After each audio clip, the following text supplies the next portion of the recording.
Hey gang. Hey babies. Hey babies. This is the Valkyries. Coming in your ears. Don't say that. That's it. But no, seriously. Stick your feet up, get a brew. It's going to be great. It's going to be good fun. It's Heather and Georgie. Always.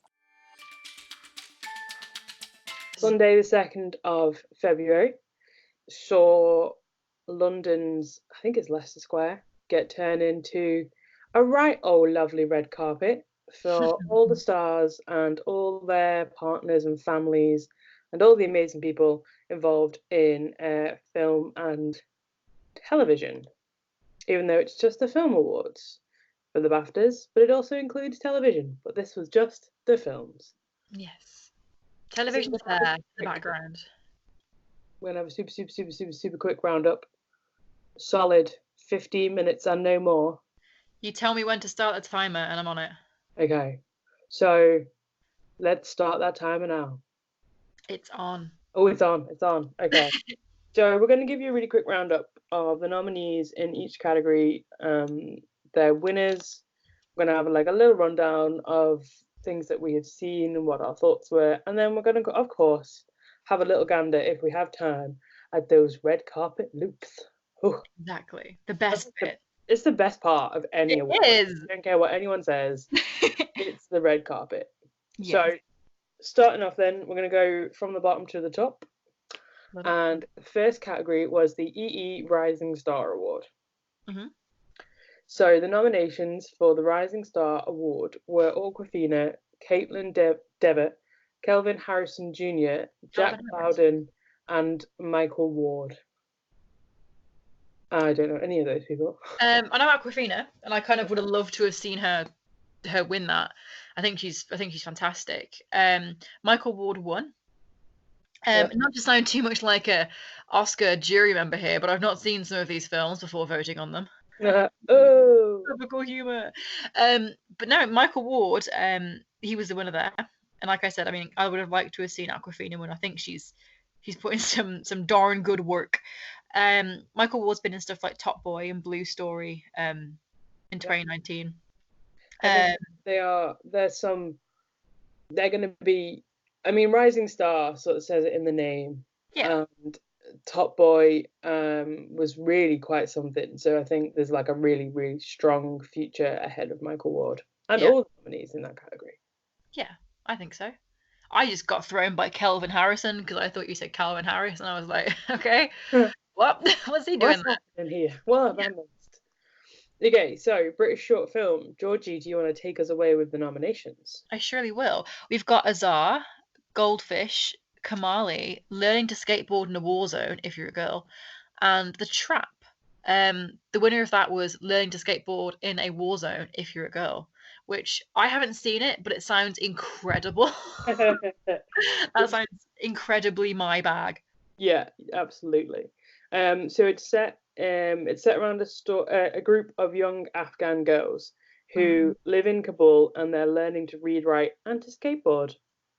That sounds amazing. It's just all about them getting like a sense of life skills and some courage to help them like sort of thrive in what is quite, a hard place to grow up and a hard place to live. And sure. And I think that's going to be something that really changes a lot of people's opinions on places and reminds people that, whether there's wars going on, there's still little children trying to be little children.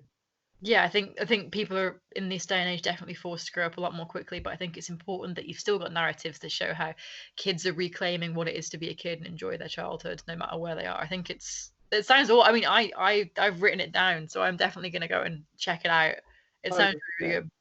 Yeah, 100%. Okay, so the next category then was the British. I can't say this. This is a strange sentence for me to pronounce, even though I am British, and it's the British category. It's the British short animation category. Lovely. So the nominees were Grandad Was a Romantic, In Her Boots, and The Magic Boat. Okay. They all sound amazing, to be perfectly honest. So Grandad Was a Romantic one. That was by Mariam Moaha, I think. But this sounds like the cutest story ever, to be fair. It sounds like me and Harry Styles. I Like, think so. I I think it's saw a picture of Harry Styles and decided he's the love of my life, or Kristen Stewart, and you're the love of my life. yeah. And then I went to go and find them, and they got restraining orders, and it was not so romantic. And also, Georgie does not have any restraining orders against him. We're Yeah, very let the record show I don't have yeah. any. Georgie can't talk to anyone, let alone people who are very, This very is famous. very, very true. So we do not have to worry about that. Okay, so the next category then was special visual effects. I have some issues with this. Ooh, okay. So the nominees were 1917, Avengers Endgame, The Irishman, The Lion King, and Star Wars: The Rise of Skywalker. Yes. Georgie, what are your issues? Okay, you put 50p in this jukebox, you're gonna hear the whole damn song. Okay, I saw Give me the 1917. album. I saw 1917, and it was a good film. Okay. I think that the visual effects, I think there's visual effects and then there's special effects. Okay. And I don't know if that's me being complete Philistine and not knowing my exact definitions, but to me it's not the same thing. The visual effects in 1917 were quite spectacular, and there was a lot of really impressive work that was done in that area. But when you compare it to the special effects in terms of computer generated effects in stuff like Okay. Endgame and Star Wars and The Lion King, Yes. it's completely different. Okay, I see what you're saying. So And you The Irishman had to de-age people, but actually made them look 10 years younger. I mean, if you've read the book, I Hear You Paint Houses, I think the book's called. It's a fantastic read, and they're meant to be young. yeah. They're meant to be young dudes, and they're just not. No. So I'm a bit like, "Ew, it's over." I'm biased because two of my favorite films of the past couple of years are in there, but Yeah. I That's feel like there's a Lion King disconnect. and Star Wars for anyone who's wondering. Yeah, I think there's a disconnect in visual effects there. Okay, I see. So you're thinking effects wise, it's very impressive for the physical sort of Yeah. more the cinematography than the actual physical special effects. Yeah, absolutely. I think the way it's filmed. Have you seen it, 1917? No, I've not seen it yet. The way it's filmed is And stunning. it's filmed in one shot. Yeah, Like, it's incredible. And I feel bad for all the professors that now have to mark all the film students one continuous shot movies that are going to come out because of that. Yeah. There's going to be a do lot. not do that unless you really, really have a good reason to, Yeah. because it works on another level when it works. If And it that, even yeah, one iota doesn't, it looks like a trash fire. And yeah, as a film graduate who saw a whole lot of one-shot movies, yeah. it is a trash fire that everybody hates. Well, this is it. It's beautiful because it's done really well, and it creates that real atmosphere of anxiety and stress and pressure, and you feel it weighing down on you. But I think I don't know if that's just me being really pedantic about the definition of visual effects. No, I see what you're saying. So you think at this point in where film and cinema is, there should be a separate category for computer generated effects versus physical visual effects, because as much as a lot of Avengers is green screens and people on wires, and 1917 is people actually in the world. Yeah. Wires. It requires such different skills as well. Yeah, I think so. And I think the skills of people who have to build a city from nothing but a green screen Well, look at Lion King. Yeah, it's no less a skill than the other aspects of the visual effects. And that's it. And choreographing those. If you watch the film, some of the explosions and a lot of it, I'm guessing it will kind of class something like stunt work. I mean, there's falling stuff, there's explosions, there's all that kind of the real physicality of it. That, God, it's incredible to watch. But I don't know if that's just me. I think it's very different, and I think both deserve recognition in different ways. Okay.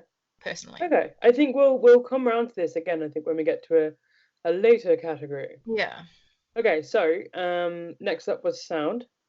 Mm-hmm. The nominees for sound were 1917, The Joker, Le Mans 66, which you also may or may not know as Ford versus Ferrari, as it's now named in certain places, which I think is stupid. Yeah, it's in certain European territories. It's Ford versus Ferrari.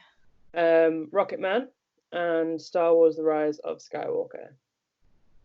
So, having seen 1917, The Joker, Rocketman, and Star Wars, what is your opinion on the sound category? I think they're all very, very worthy contenders there, to be honest. I think there are a few the moments in 1917 that really stuck with me were the quiet ones, and the ones that the sound engineering was fundamental to the atmosphere that was created, and it did really help with the story being pushed forward. There are some incredibly haunting moments that, due to the quality of sound engineering and things like that, are really, really poignant and moving and evocative. Yeah. Dancy Dancy Clown Man on the Stairs is whatever. Sorry. Less Rocket said Man, about that, better, let's be real. Rocket Man was a masterpiece. Yeah. And I think sound in Rise of Skywalker is interesting. It's a good nomination. I mean, the score is beyond, but there's a separate category, isn't there, for score? Or I'm not sure. well, I mean, there might be an original score. Yeah. Oh, in that case, then, yeah. I mean, I think the sound in Rise of Skywalker, interesting addition. I mean, I think there's some really good examples of it in there, but I'm happy with that, to be fair. I think 1917, the sound for me in that added most to the story. Okay, cool.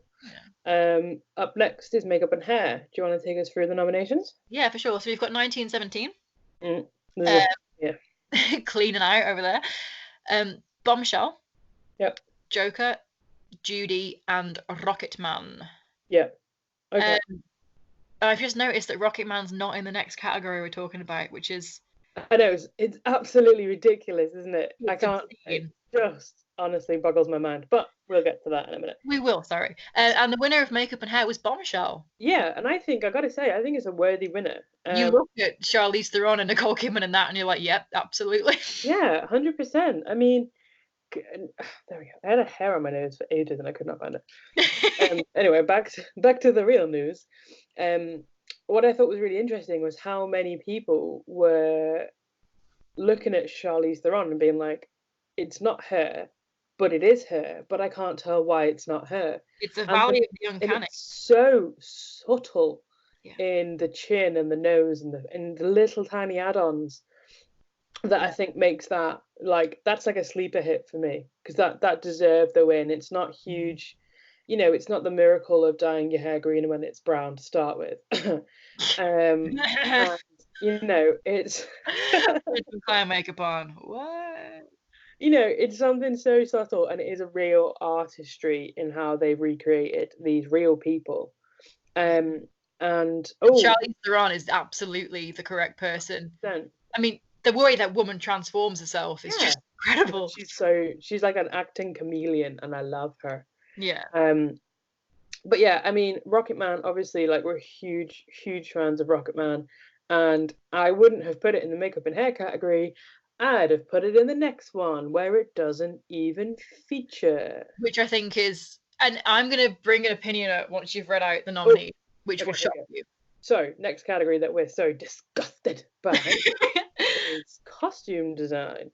So, the nominees for costume design are The Irishman, Jojo Rabbit, Judy, Little Women, and Once Upon a Time in Hollywood. And the winner was Little Women. So, Georgie, yes, drop your opinion. Yeah. You don't need to tell me twice. I think Rocketman should have been in costume design over Jojo Rabbit. Okay, all right. You know how I feel about both those films. Well, personally, I'd have replaced Once Upon a Time, but there we go. Oh, Once Upon a Time in Hollywood's just neither here nor there. Yeah. I know exactly what you're saying, because Elton John has so many iconic looks. He's Elton John. He's Elton John, for God's sake.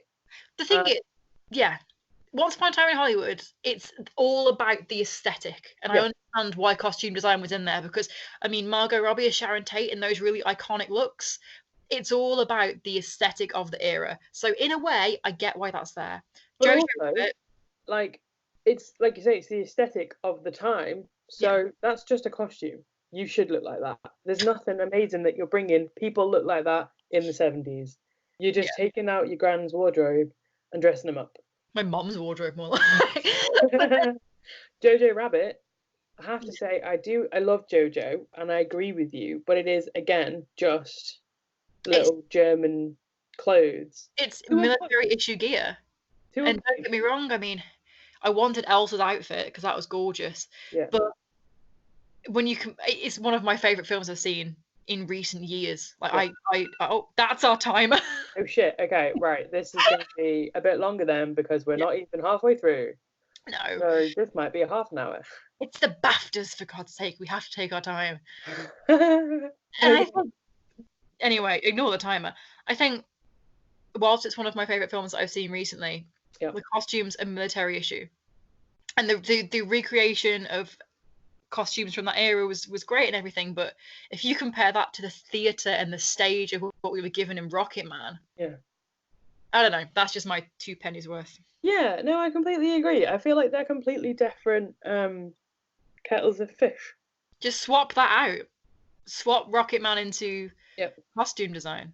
But however, I have the same thing with the Irishmen because they're just wearing suits from that period. Yeah. And Little Women, I guess, at that point. There's no real imagination in the shininess that they're delivering, but that's fine. We'll move on. Yeah. I like the costumes in Little Women, to be fair. I'm a sucker for, like, blousy, romantic... You're a sucker for what the guys wear, and you want to wear the flouncy blouses and the tight pants. I want to dress like a Victorian dandy, goddammit. With a little cane and the fancy boots. And a monocle. And a head and a top hat. Yes. That's T-Bub's 2020 look right there, kids. Oh, you know it. We're going to get turned up. So, next up then, production design. Nice. Nominees for production design are 1917, The Irishman, Jojo Rabbit, Joker, and Once Upon a Time in Hollywood. Again, all the same films in all of the categories. Though I will say, very happy to see Jojo in there, you know. Yeah, nice. I mean... BAFTA's so white, we have our Indonesian Jewish guy representing there. Yeah. So that's, you know... As far as I'm concerned, Taika should just have won every category for being a stone cold babe. Yeah. So 1917 took the BAFTA. Mm-hmm. I think you can't really argue with that. The scale of what they created was immense. It was. I mean, there was that shot that was making the rounds on Twitter, wasn't there? Of we see George Mackay, I think, isn't it? Running alongside the trenches. Spoiler alert. And the way that there's trenches in the war film. I know, right? But it's put together. So like the production design was second to none. Really, really was. Yeah, I'm happy with that. Because I'm sure the BAFTAs care about my opinion, but I'm happy with that. We'll send them a letter and we'll say, we will. Approve. Yes. So, Georgie B, editor of the Valkyries, would you like to take the next category? I surely would. So the next category was editing. So we have The Irishman, Jojo Rabbit, Joker, Le Mans 66, and Once Upon a Time in Hollywood. And our winner was, and no one cares about the BAFTAs because it also won the Odyssey Award for Best Editing over with the guys at Jump Cut, was Le Mans 66. Yeah, I think that... that was one of them I've not seen, I think, so...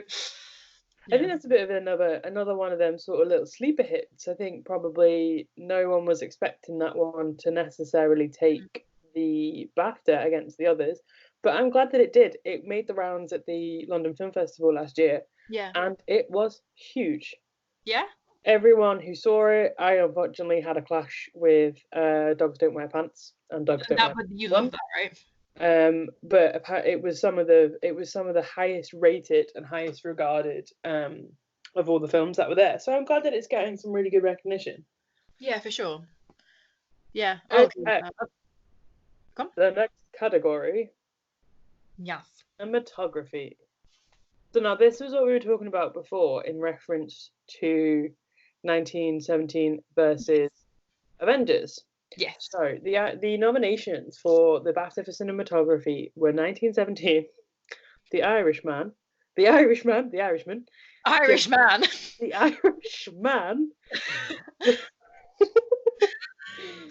Le Mans, Andrew Scott, Joker, and The Lighthouse.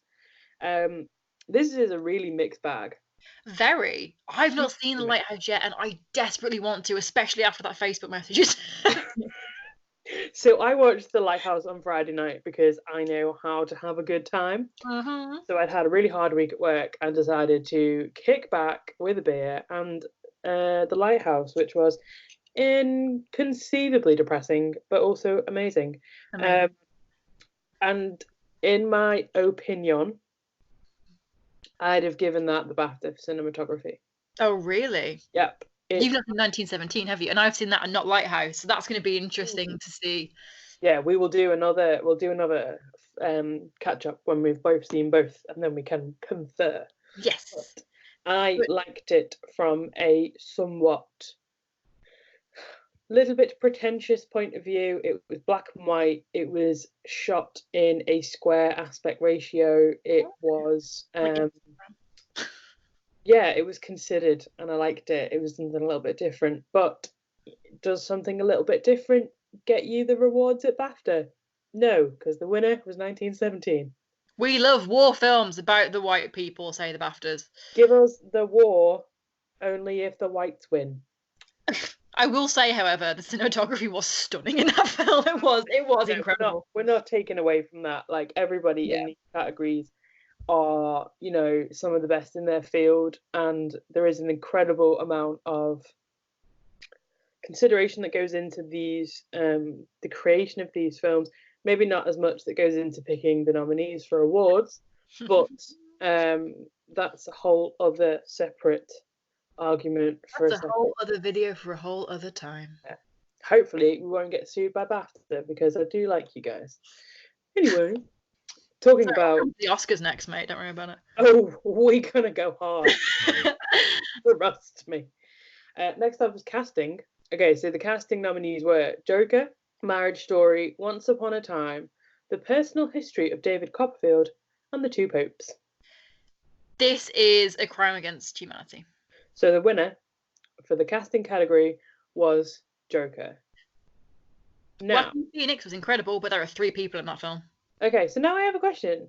The casting category, is the casting only so good as the performance from the actors? Ooh. Now, this isn't like a dig. This is a genuine question. Because if you have not a very good level of writing, say, or a complex script with an actor who maybe cannot quite pull off that role, the film, say, never doesn't do particularly well, does the casting then, is that the casting fault, the writer's fault, or the actor's fault? Does one rely on the other in order to make it a successful cast? Because I don't see how you can have a bad cast if everyone's an incredible actor. So this, for me, is a strange category. The way I see it, I think Joaquin Phoenix was... you know how I feel about the film. I thought the film was... We'll get in... I'm trying to say... a whole other episode, maybe one day. Yeah, with lots of swear words in it. I felt like it was a bit of a circle jerk, but whatever. Yeah. I think Joaquin Phoenix delivered. Like, this is the thing. I adore Joaquin Phoenix. I love loads of his films. Walk the Line is one of my all-time favourites, as is The Village. So take that as you will. Well, I mean, and the thing is, like Marriage Story, you know how I feel about Marriage Story and Adam Driver. Yeah. However, I'm sorry, Noah, the casting was weird in that, because I can't put ScarJo and Adam Driver in my head together. No. And I get quite like a weirdly... You only put you and Adam Driver together in your head. Be that as it may. It felt very... I don't know. They're just 2 people that you can't... It's an interesting choice. They're both obviously accomplished actors. Yeah. Is that why it works for the storyline for Marriage Story? Because they don't work together. So they're not working together, which is why their marriage isn't working. Yeah, I mean, potentially. Went that meta. I liked it. I think The Personal History of David Copperfield, I'm really glad that's in there. Really glad that's in there. It's getting absolutely glowing feedback. Yeah. And the range of actors in that, personally, I'd have had that win for Tilda Swinton alone, because she is a goddess. That's it. I mean, I think Win all. as David Copperfield. Yeah. It's perfect. It's just perfect. You would never think it, but it's You would perfect. never, ever have put that together. But Sarah Crowe, you're a genius, and we salute you. We give you our BAFTA, the Valkyrie BAFTA. We do. We'll make you a little statue out of foil, and we'll send it to you. The BAFTA. The That sounds like Valkyries. Yeah. We'll think of something better. Call them the Wingies or something. I like that. We will make our own our award show. We won't. That's a lot of work. We can pretend. We can pretend we'll do that. Okay, so next up, again, is original score. So this is what we had referenced a little bit earlier on with the sound versus score. Yeah. So the nominees are 1917. What?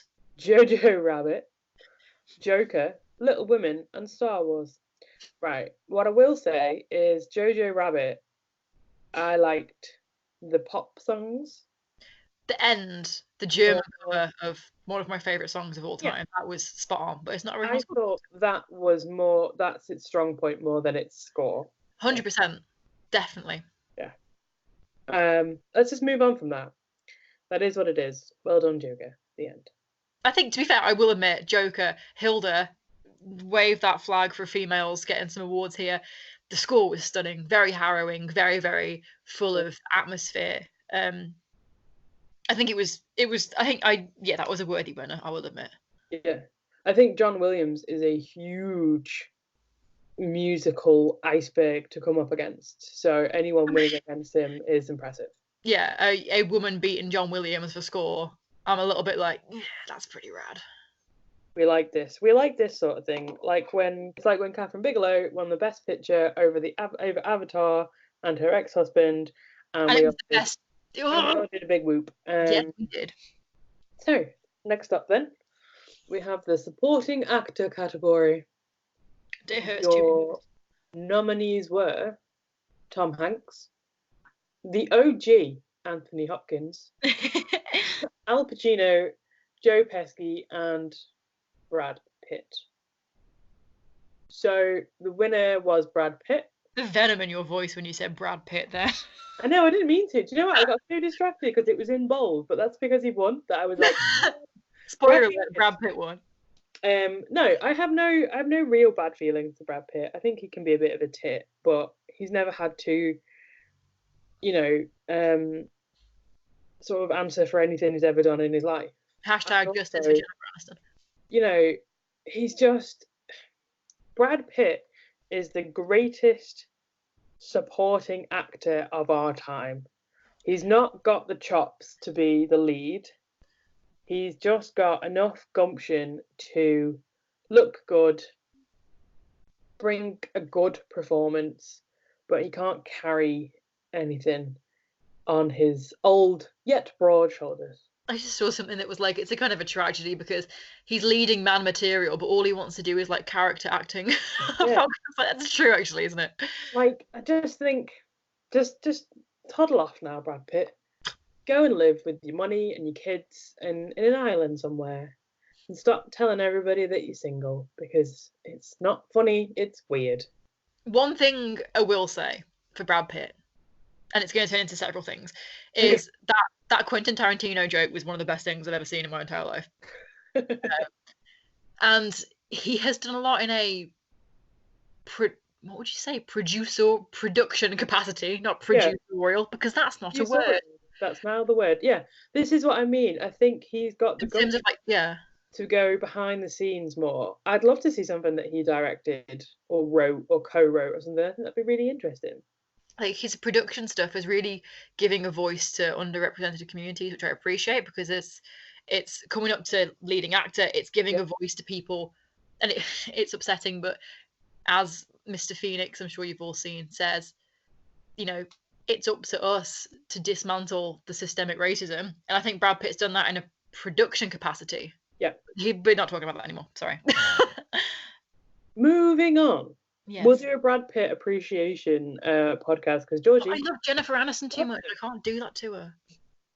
We'll do a pros and cons of I was going to say Brad Cooper. That's not at all what I'm talking about. Anyway, moving on. Supporting actress. Now, I like this category because Margot Robbie was nominated twice in the same category. What a babe. Florence Pugh, Scarlett Johansson, and Laura Dern. Now, the winner was Laura Dern for Marriage Story. Laura Dern should have been nominated for Little Women and not Marriage Story. That's my opinion. That is definitely the vibe I'm seeing on social today. Yeah. To be fair though, Laura Dern, what a babe. I'm just happy she won. 100%, yeah. I mean, Florence Pugh is incredible in Little Women. Scarlett Johansson, not to tread on the toes of my Jojo Rabbit review, which you should all definitely read. I didn't think she was that great in Jojo Rabbit. Sorry. The funny thing about Scarlett Johansson in Jojo Rabbit was she was almost in a completely separate film. Sorry, Deparate was different and a separate film now. And I thought was just being the beacon for good and change that then, I'm not going to say the rest of that sentence because that's a spoiler, but she, and that's what she was. We need a beacon of hope. So there it is. It was no more complex than that. I think I'm discovering I might just not like Scarlett Johansson as an actress, actually. I think I liked her best in Her, but there we go. Huh? She was the best for me in Her. Joaquin Phoenix again. His voice and Joaquin Phoenix is there.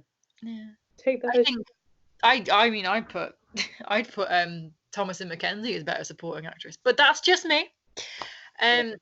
Florence Pugh, I think, was incredible in Little Women, but I love her so Florence much. Pugh should have won it for Midsommar, but obviously horror at an award ceremony. At an award season. Don't be fucking preposterous. That's ridiculous.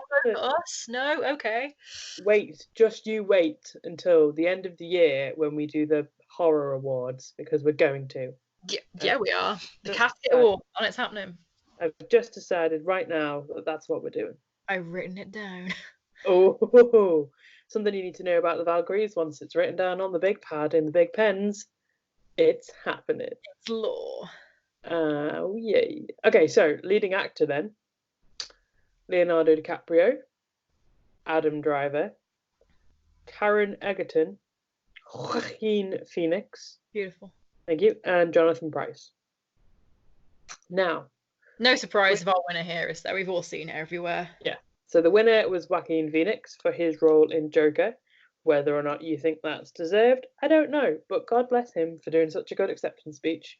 Yeah. And for being generally an unbankable, unlikable actor who people don't want to cast and bank because he's a grumpy boy. But he's a good egg.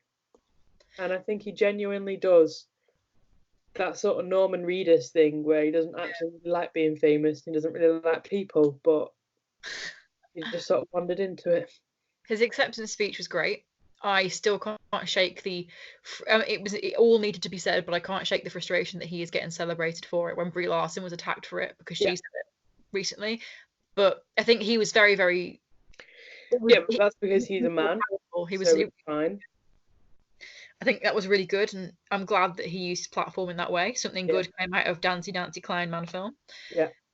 I love Taron. I love Adam Driver. Yeah. Obviously, we all know this. But I think that it's exactly what you were saying before about casting. Yeah. I didn't like how that film was written, but you can't argue that his performance... I can't dispute his was fantastic. Yeah, his calibre of acting is like something else entirely. Yeah, for sure. Okay, so moving on then. Do you want to take us through the leading actress category? I surely will. So we've got Jessie Buckley from Wild Rose, Scarlett Johansson in Marriage Story, Saoirse Ronan in Little Women, Charlize Theron in Bombshell, and Renee Zellweger from Judy. And our winner was Renee. And I lived for Hugh Grant's little Well Done Jones. That made my heart explode a little bit. I've not seen Judy. I want to though. I haven't. I don't actually think it's. I don't think it's out in the UK yet. Shown yet? No. I like Renee Zellweger. I think she could have been stuck as the Bridget Jones forever, like Hugh Grant is the foppish boy forever. But she has done a lot of really great things since, and I'm really glad that she's got to be Judy, because it's just such a brilliant role for it, and it's something that really works, and I'm glad that it has paid off so well. Yeah. Everything I've seen for her in that role it looks really, really good. I'm quite excited to see it. I think it's one of those kind of like born to play roles, isn't it? I think. Well, it's one of those things about casting. Okay, next category is the adapted screenplay. Hey. The nominees are The Irishman, Jojo Rabbit, Joker, Little Women, and The Two Popes. Now, I love Greta Gerwig, but I am utterly thrilled that our little Lord Saviour baby angel Taika Waititi won the BAFTA for Jojo Rabbit. Like, I was over the moon. No one else in the world could have made that film. No, I mean, you should already read my review. Can I say something? See how I'm plugging that. See what I'm doing. I like it. I think a lot of the discourse surrounding this was, while Greta Gerwig puts an incredible spin on Little Women, like I especially love the end bit when Joe is talking to the publisher about changing the ending of the book. I thought that was fantastic.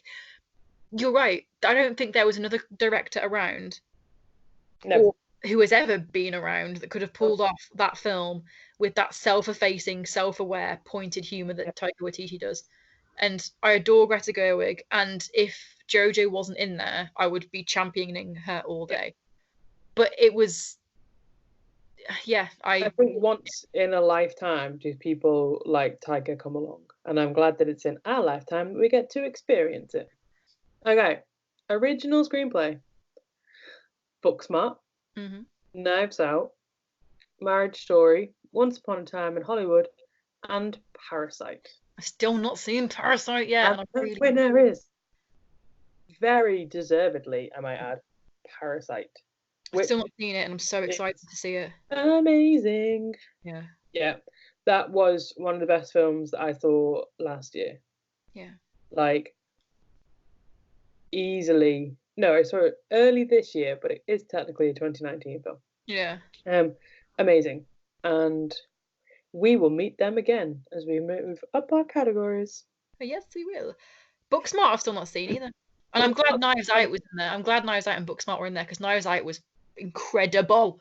Knives Out was a great film. I adore. I went to see it by myself, and I loved it. Well, I'm going to throw this out there. Oh. It isn't on par with Parasite. Oh God, no. Or even Booksmart. Oh. Yeah. I've not seen Booksmart or Parasite yet. It's on Amazon Prime right now, so you should watch that. You can I'd rather watch Parasite though, you know. Ooh, Parasite is showing in cinemas at the moment. You might be able to find one in the Big Beham. Yeah, there's the Electric in Brum that I might go to. So, director. The last few categories now. So, Georgie B, take us through the directors. So, for nominees, we had 1917 by Sam Mendes. The Irishman, Martin Scorsese. For Joker. Once Upon a Time in Hollywood by Quentin Tarantino. And Parasite by Bong Joon-ho. Yeah. And 1917 won. I mean, we're not surprised, are we? Huh? We're not surprised, are we? I'm glad it wasn't Joker. Yes. Completely unsurprising, and it would not shock me in the slightest if it took the Oscar as well. Yeah. I think Parasite should have had more of a look in. Yeah. Instead of just been thrown the screenplay and the next category that we'll get to in a little while, it should have had actual consideration instead of what I'm going to throw in as token consideration. Which is, I was having this conversation with my mom over breakfast, because we like to have, really easy breezy family breakfast talk about how all of our rising stars are people of colour, but they never get genuine consideration for best lead actors and actresses, which I think's very emblematic of what Joaquin Phoenix said, that we need to do more to really encourage that 100%. genuine, honest, thorough diversity. Yeah, not just like a small token, a gesture. Yeah, can't be a gesture. It's got to be 100%.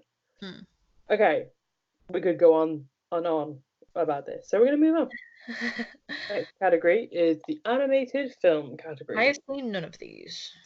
Well, I have seen some of them. So, nominees were Frozen 2, a Shaun the Sheep movie, Farmageddon, Toy Story 4, and Klaus. Now, I've only seen Klaus, and Klaus was the winner. So, Well, there we go. I think they're directly related. So, you're welcome, Sergio Pablos and Jinko Gotcha. No, Klaus was amazing. I watched it at Christmas time, and it's a beautiful little tale about a postman and just figuring some stuff out and owning your actions and being a good person. And it made me do a little cry. So Aww. yeah, it's beautiful, and it deserves to have won as well because it isn't part of the Disney machine. Well, It exactly. isn't Yeah. part of, the Pixar Palace, and I'm a fan. I am glad that they've brought something that isn't part of the big few into the fold, and they were very deserved of the BAFTA. Yes, that sounds good to me. Thank you. I like it. Okay, so next up then we have the documentary category. Mm-hmm. So we had American Factory, Apollo 11, Diego Maradona, For Summer, and The Great Hack.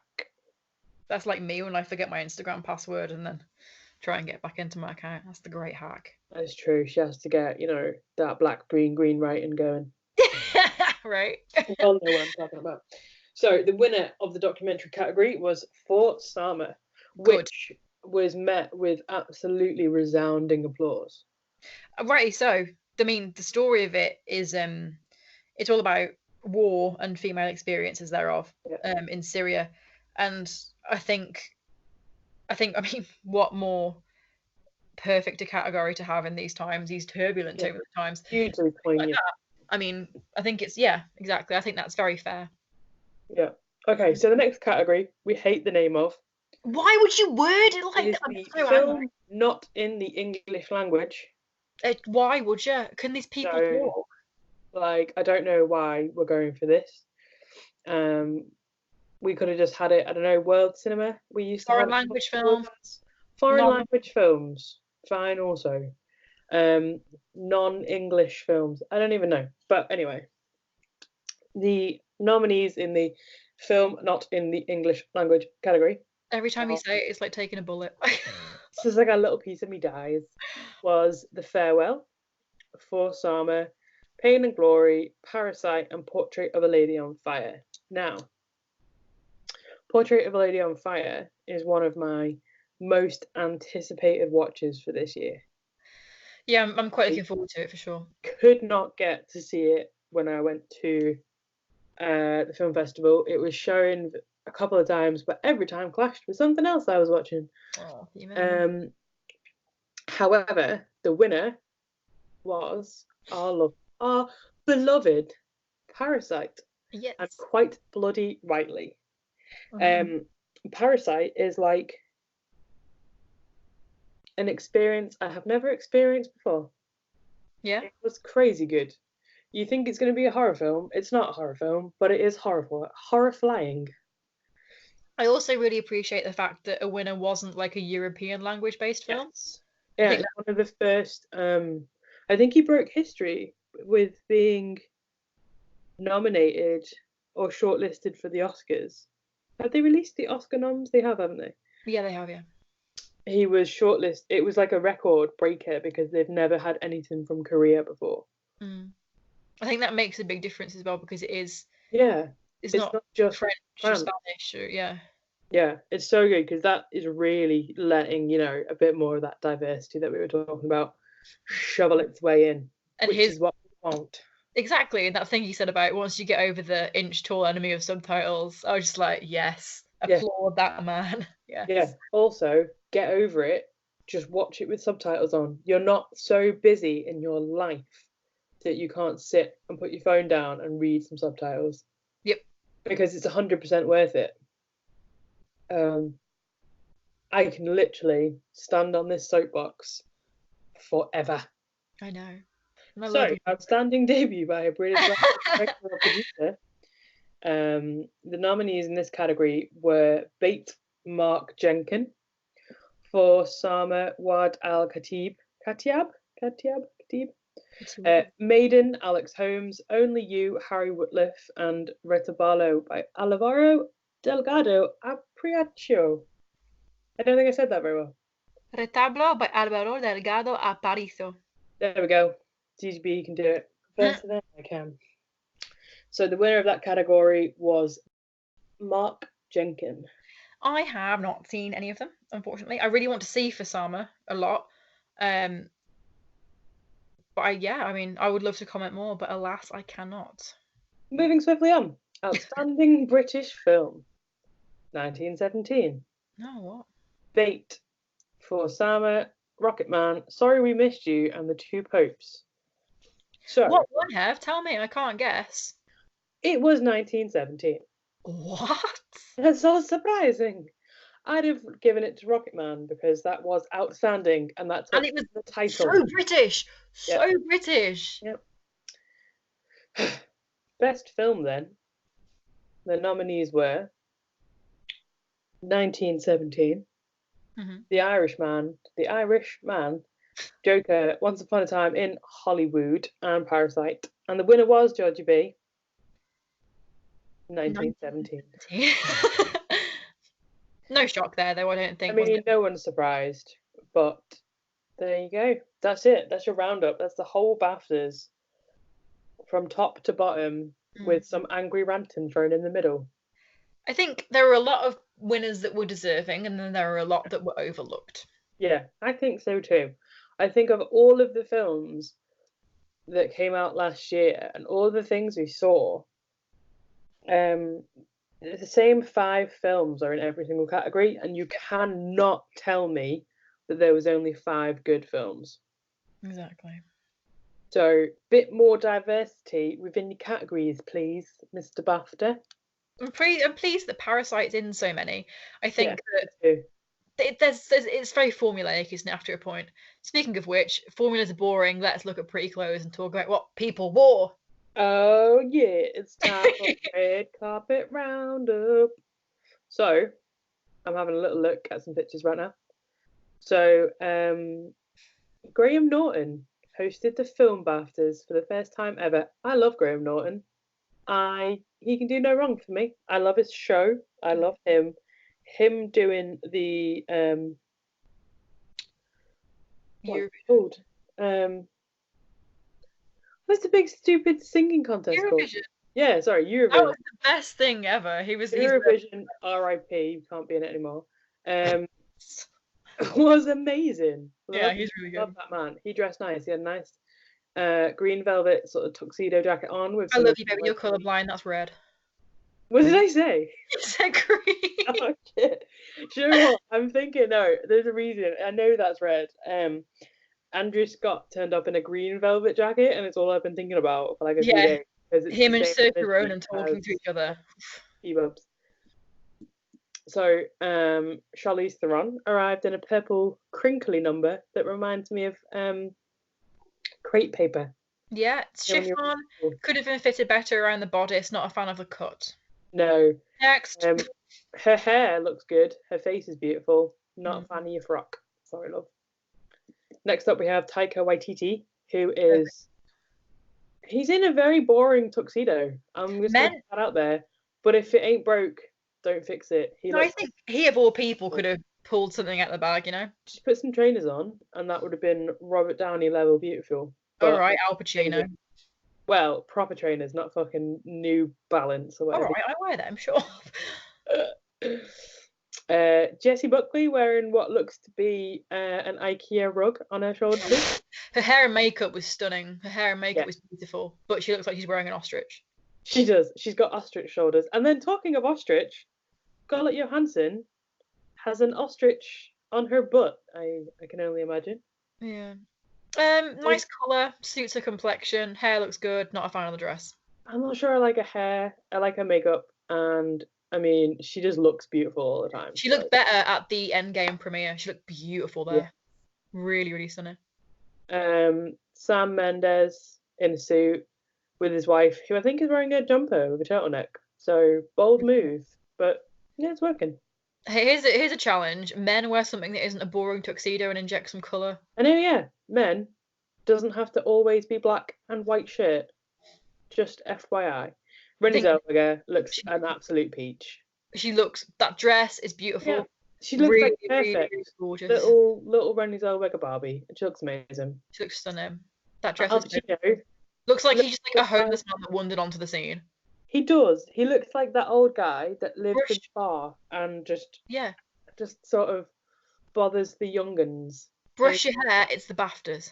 He's wearing the same trainers as Georgie wears. Song Kang-ho and Bong Joon-ho looking amazing. I'm not gonna lie. He's got him and Taika, their friendship. That's working. See, that's a little bit different. It's textured. It's got exactly into it. Looking fresh. I'm liking the mono black as well. Yeah, and they're just like really thrilled to be looking so fly and they're invited into the UK. Yeah. Which we should do more of. Open it up a bit more. Racist UK. Florence Pugh looking like she's wearing a duvet. Looks like you're wearing a loofah, and I would literally die for her. And some of her outfits recently have just been glorious. Like, Florence Pugh, wear a suit, babe. Wear a suit. And I beg of everyone will die.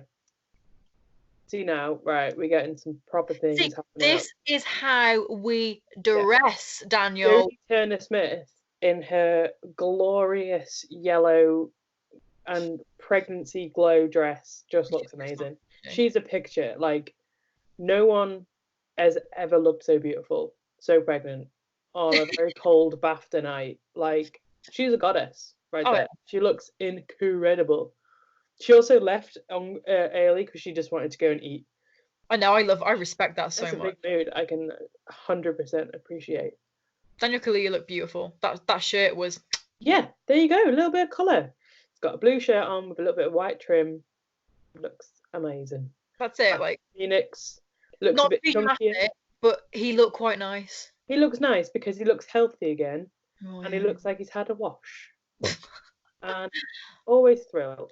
Adam Driver, you're wearing a black suit. And it's perfect and I wouldn't change a thing. Just going to scroll straight past him. It's happened. Ladies turning up in black. So, Amelia Clark, I don't like your dress. It looks a bit like you've got scales. Riddle me this, Heather. Oh, okay. Margot Robbie has been turning out some of the worst outfits I've seen on red carpets lately. Yeah. She has the same stylist as Dakota Johnson, who has been turning out some of the best. Yes. Where is the disconnect? Dakota Johnson is looking incredible. I don't know how much choice they get when they pick things. Did you see the Birds of Prey with the weird pink gloves? What was that? Let you do the washing up, Margot. Jeez. You don't need to bring your marigolds. Literally. Whereas Dakota Johnson is consistently looking incredible. Yeah. Zoe Kravitz looking like an actual Oscar statue and should just win them all. Her mother, her father, her stepfather, all of them I love. Yeah. Actual gods. That is my Catwoman right there. Scarlett Johansson on looking at this at a different angle looks like a can-can dancer. She looks like a Vegas showgirl and not like a can-can dancer wearing a meat suit. Olivia Colman. I love her. That dress is lovely. She's looking amazing because it's dead flattering. It looks amazing. She looks amazing. She's got a cute little pixie cut, and I like the flouncy sleeves. And I love her. Yeah, I love her. Laura Dern turning up in the brightest dress I've ever seen. I don't think I like that. She looks a little bit like what you see with like fancy people who have them like toilet cover-uppers, and it's like a person with a big dress. Yeah, I don't think I like it. Saoirse Ronan it's got a pocket though by the look of it. Yeah, and that's enough for us. Rooney Mara, what are you wearing? Not into that. It's a strange situation. She doesn't look that happy about it either, to be fair. Rebel Wilson, what a babe. That outfit looks a bit like you're doing the gym, like going for gymnastic lessons. Next. Not a fan. Of her or the dress, to be honest. Oh, I quite like it. Greta Gerwig's dress is looks amazing. She looks like she could be like fucking Hera or something. She's just like floating down. She's like, I am Hecate. I am here to smite you all. She makes me want to cut my hair short. Don't let me do that. Ah, she just makes me think other things. She looks beautiful. Her dress is really flattering. Yeah, that colour is so perfect. And shocker, Noah Baumbach is wearing a black suit with a white shirt. What a shock. Oh, Gillian Anderson. Love of Look my at life. her, looking dead classy. She's a classy bitch. I really, really don't want her to play Margaret Thatcher because I'm not ready to have those feelings. No, I'm not. I don't need The to worst person ever. But she's a beaut. She just looks classic. Looking fresh. Look at him. He's got a bright red jacket on. Baby boy. He looks so good. Oh, I didn't have anything to wear, so to be fair. Caitlin Devitt is a babe, but that outfit is just not a thing. It looks like one of those toilet roll covers that old people put on their toilet roll. Taryn, you're so beautiful. Stop just wearing boring suits. It's velvet at least. You've got texture, you've got a different fabric. Yeah. Daisy Ridley, I feel like dressed up as like a pantomime villain. I feel like she took that moment in The Rise of Skywalker where she turns into Sith Rey and really went with it. Well, this is what I'm saying. She's gone for the slick back evil eyebrow look. I think there are elements of that piece that can really work. I'm just skipping past. She gone. Hugh Grant's just wearing a suit. Shocking. Although Anna, his wife, looks like you could stab some people with things on her dress, and I'm here for it. I like that. Yeah, I like ninja throwing stars incorporated into my... Yeah, 100%. Give me Graham Norton jacket immediately. I know, I like his jacket a lot. Ella Balinska from Charlie's Angels looks like she's wearing a curtain. Looks like it's tie-dye. Not into it. Sorry, Ella. I love the cape because I love a cape, but I don't like the frilly bits on the outside of the cape. No. Quentin Tarantino is wearing loafers. No, he's not. He is. Oh, I didn't scroll down. It was cropped. He's got loafers on, and he's got really small looking feet. Maybe that's why he's so into feet. Because he's only got small ones. Stop it. Skipping right past you. Lily Wang is also wearing a interesting cut. I like these trousers and skirt and dress. Not a fan of the... If that had been a suit, that would have looked super fresh. Yeah. But not as a 3-layer dress with trousers. Asa Butterfield, your bow tie. His bow tie's too big. It looks like he's going to prom. And also, he models loads, and he models loads of really amazing clothes. And for a while, he was blonde. He looks so good blonde. So good blonde. Good for you, Asa Butterfield. It's not working for you. This is not good. Go back to blonde. Alex Wolff, wearing a very good suit. That is gorgeous. That's beautiful. I'm here. I like it. They're hand-drawn illustrations on his suit as well. Who's it by? It doesn't say, does it? No, but we can find that out. Yeah, it's beautiful. I love that. Edith Bowman, why are you wearing creepy gloves? Edith Bowman looks like she's just finished her shift as a dinner lady, coming in with her blue gloves. No, she's like a fancy dental assistant. Yeah. But also, she would have been doing loads of interviews, so I guess the gloves are going to keep her hands warm. But at least match it with the belt, maybe? Yeah, not a fan. We're getting down to some less exciting outfits here. That's it. We've come full circle. I feel like there's more people who went, and we just didn't really see any of them. I think Saoirse Ronan's dress was pretty. I'm always going to see.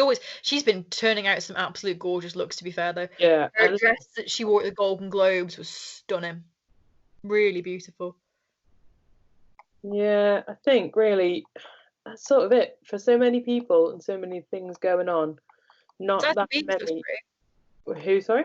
Zazie Beetz. Yeah, definitely. That's a really. Colour on her is beautiful. I mean, that's a beautiful cut and colour. She looks really good there. Is it too much if I model a wedding dress on that? No, I don't think it's too much. I think you should just wear that as standard, really. I think that's how it should go. So yeah, I think really that's our little BAFTA roundup. That didn't actually turn out to be so little. No, sorry. We were going to do 15 minutes, and I think we've probably done half an hour. No, we've done an hour, 10 minutes. So, that's your lot for the Oscars. No, it's not the Oscars, it's the BAFTAs. That's your lot for the BAFTAs. Oh, you've got to get a whole other lot for the Oscars. We will do a huge Oscar one when the time is right. Depending on when it is, there may be some live tweeting action, depending on if I can stay up all night and watch it. We can take it in shifts. Well, I did last year's. I missed it for 2 years, and then I did every year for about 6 years beforehand. That's So I may return. I may return to it. We'll have to see.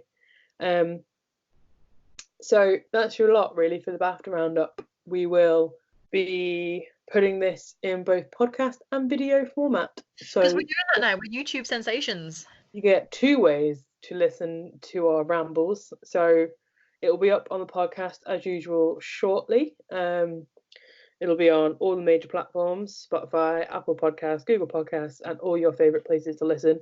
And we will be dropping down to YouTube also, and we're going to bring you loads of YouTube content over the next year. So there's going to be really cool stuff in the works.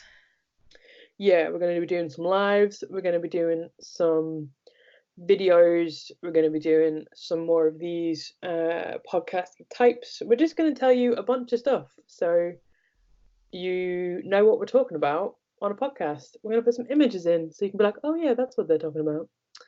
Basically, see our faces. Yeah, you're going to see our faces when we get the technology to do so. Yeah.